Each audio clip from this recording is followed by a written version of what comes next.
rupa yang menarik bagi siapapun yang melihatnya.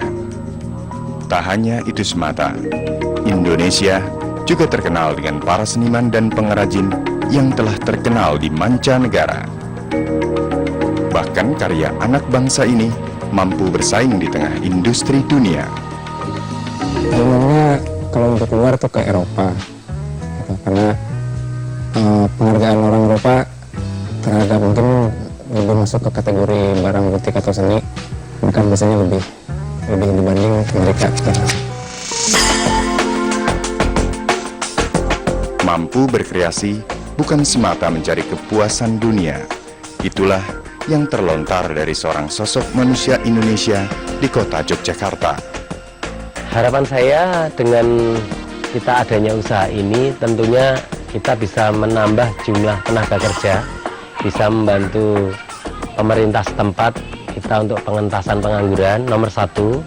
Nomor 2 itu kita bisa membantu warga sekitar yang kurang mampu.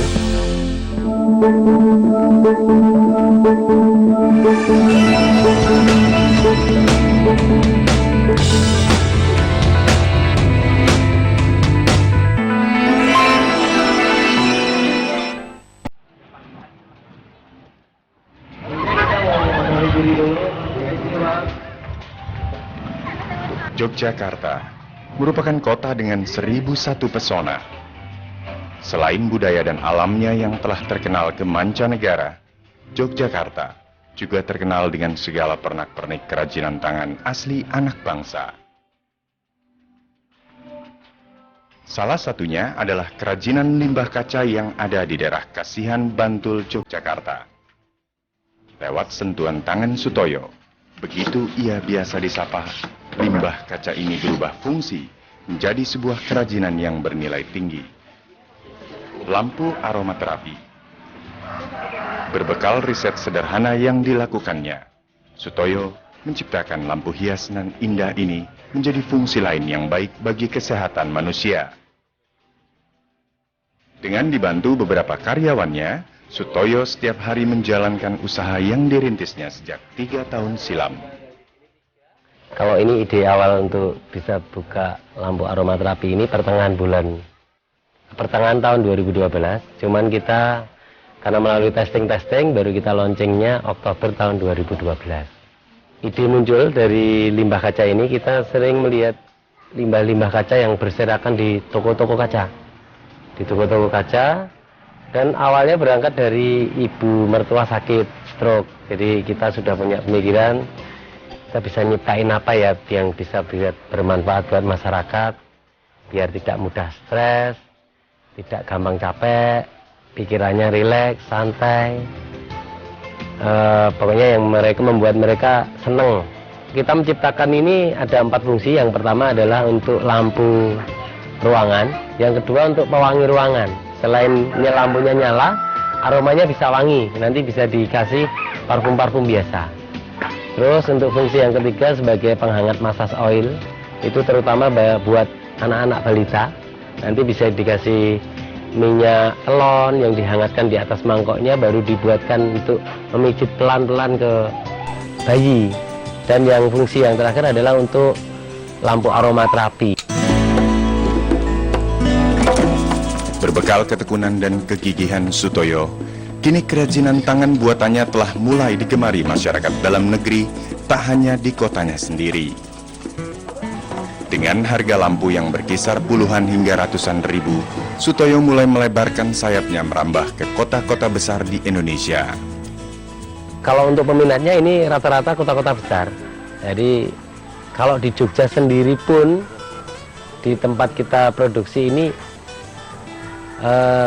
jauh lebih kecil. Cuman kalau ini di kota-kota besar luar biasa. Kita dengan sistem reseller, Mbak. Jadi dengan sistem reseller mereka belanja dijual lagi, kayak di mall-mall. Ada di mall-mall, di beberapa mall di Jakarta ada, di Surabaya ada, di Malang ada. Dari situ tingkat pembelinya dari kalangan menengah ke atas. Kalau untuk lampu aromaterapi ini karena tergolong masih baru, awal mulanya orang yang namanya aromaterapi biasanya menggunakan lilin. sehingga yang lilin hanya berjarak 3 jam selesai mati, setelah itu sudah habis, ganti refill lagi. Nah, kita menciptakan dari lampu ini supaya dimanfaatkan jauh lebih panjang waktunya. Cara kerja lampu aromaterapi ini cukup sederhana. Lampu sorot yang dipasang pada dudukan dari batu alam akan menguatkan larutan minyak esensial dalam mangkok di atas tudung lampu berbahan limbah perusahaan kaca tersebut. Untuk bahan baku kerajinan ini, Sutoyo mengaku semua didapatkan dari dalam negeri. Untuk sementara ini kita untuk kabel, lampu, soket dan sebagainya kita masih belanja di toko-toko lampu karena itu barang mudah didapat.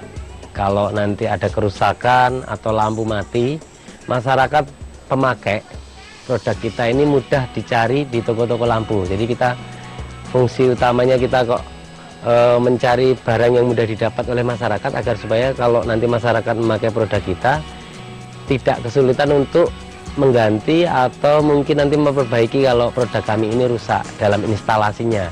Terus untuk batunya kita saat ini mengambil batu alam Wonosari. Jadi kita mengambil bongkahan-bongkahan, terus nanti kita potong kotak-kotak sesuai dengan ukuran yang kita kehendaki. Terus untuk essential oilnya kita masih kerjasama dengan salah satu PT besar di Bali. Kita barter, jadi kita kirimkan produk aromaterapi untuk burnernya, mereka mengganti dengan essential oilnya. Usaha yang dijalani pria lulusan STM jurusan teknik mesin ini bukanlah tanpa kendala. Ia telah kerap jatuh bangun dalam merintis usahanya tersebut. Sebenarnya saya wira swasta, jadi menciptakan usaha itu sejak tahun 2002.